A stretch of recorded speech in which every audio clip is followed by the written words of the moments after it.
और वीडियो के अंत तक इसे याद रखिएगा कि मेरा आपसे कोई बैर नहीं है, पर अगर कोई मेरे साधु भगवंतों पर गलत टिप्पणी करे तो उसकी खैर नहीं है।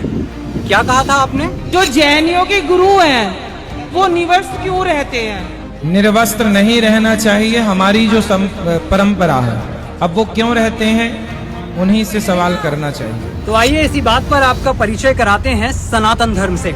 ऋग्वेद में एक श्लोक आता है, ओम नग्नम सुधीरम दिग्वाससम ब्रह्म गर्भम सनातनम मुपेति वीरम पुरुष मरहंत मादित्य वर्णम तमसः पुरस्तात् स्वाहा, जिसका अर्थ होता है कि मैं धीर, वीर, गंभीर, सनातन, दिगंबर और ब्रह्म रूप आदित्य वर्ण वाले अरिहंत परमात्मा की शरण को प्राप्त होता हूँ। एक मिनट, और क्या कहा था आपने? वस्त्र हो करके हमारे यहाँ स्नान किया था गोपियों ने, तो भगवान ने वस्त्र चुराकर ये प्रेरणा दी कि आपको निर्वस्त्र नहीं रहना चाहिए। अच्छा, आप जिन श्री कृष्ण की बाल क्रीड़ाओं का अर्थ का अनर्थ करके प्रस्तुत कर रहे हैं, उन श्री कृष्ण ने अपनी परिपक्व ज्ञान की अवस्था में यानी कि महाभारत में कहा, आरोहस्व रथम पार्थम गांडीवम करे कुरु निर्जिता मेदिनी मन्ये निर्ग्रंथा यदि सन्मुखे, यानी कि हे अर्जुन, अपने हाथों में धनुष लो और रथ पर सवार हो जाओ, क्योंकि मैं जानता हूँ कि जिसके समक्ष निर्ग्रंथ साधु दिगंबर साधु चले आ रहे हैं वह कभी हार नहीं सकता, उसकी जीत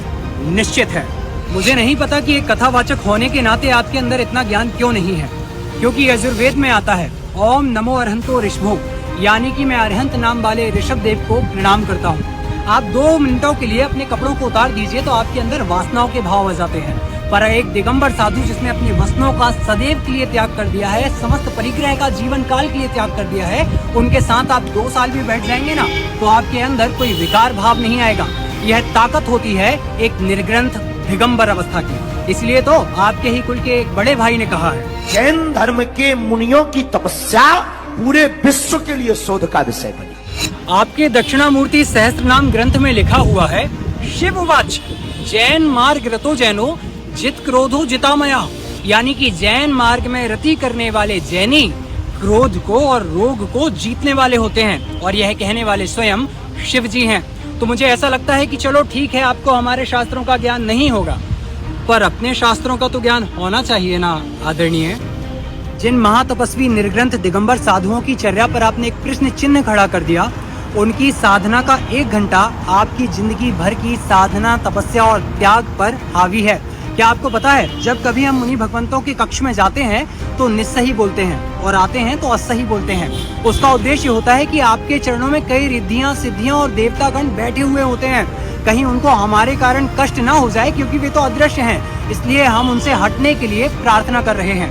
आपका एक नगर पुराण है, उसमें आता है, 10 भोर जितेर विप्रे यत फलम जायते कृते मुने अरहत सुभक्तस्य तत्फलम जायते कलौ, यानी कि सतयुग में 10 ब्राह्मणों को भोजन कराने का जो फल प्राप्त होता था, कल युग में वही फल एक दिगंबर जैन मुनि को आहार कराने से प्राप्त होता है। मैं ये सारी चीजें आपको इसलिए नहीं बता रहा हूँ कि मेरे अंदर ज्ञान अधिक है, बल्कि इसलिए बता रहा हूँ कि ऐसी गलती आपसे पुनः ना हो।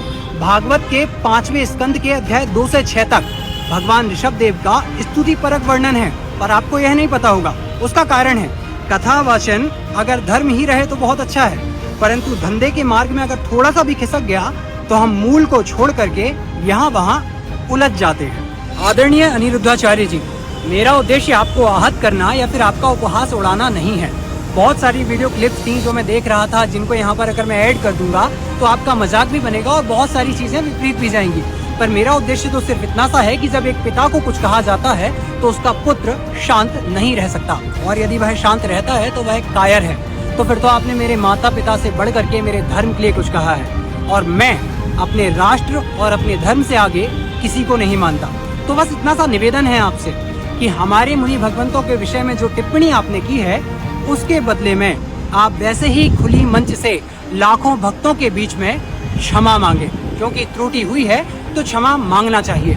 आपका एक ग्रंथ है शिव पुराण, उसमें आता है, अष्टषष्टिषु तीर्थेषु यात्रायामित फलम भवेत श्री आदिनाथ देवस्य स्मरणे नापि तद भवेत, यानी कि 68 तीर्थों की यात्रा से जो फल प्राप्त होता है, मात्र आदिनाथ भगवान के नाम लेने से उतना ही फल प्राप्त होता है। यह इसलिए बता रहा हूँ क्योंकि जिनके विषय में आप गलती करने जा रहे थे वह कोई सामान्य नहीं है। आशा करते हैं आप समझेंगे। आदरणीय अनिरुद्धाचार्य जी, आप एक बड़े प्रसिद्ध और प्रतिष्ठित कथावाचक हैं। तो आपसे निवेदन है कि आपकी कथा के माध्यम से लोगों के मस्तिष्कों में, भोले भाले सीधे साधे लोगों के दिमागों में ऐसी कोई भी चीज ना जाए जो कि उनमें मिथ्या पथ का पोषण करे या फिर किसी और के प्रति बैर उत्पन्न करे। हम आशा करते हैं आप समझेंगे, क्योंकि आप समझदार हैं, ये बहुत अच्छी चीज है। पर हमें ना समझ ना समझें, ये और भी अच्छी चीज है। क्षमा हमारा धर्म है, हम महावीर की संतानें हैं, हम क्षमा अवश्य करेंगे, पर आपको क्षमा जल्द ही मांगनी होगी। आशा करते हैं आप हमारे इस विनम्रता पूर्वक आग्रह को समझेंगे और मेरे द्वारा कहे गए किसी भी वक्तव्य में कुछ बुरा लगा हो तो सादर उत्तम क्षमा। सादर जय जिनेन्द्र। वीतरागी सर्वज्ञ केवली भगवान श्री राम की जय।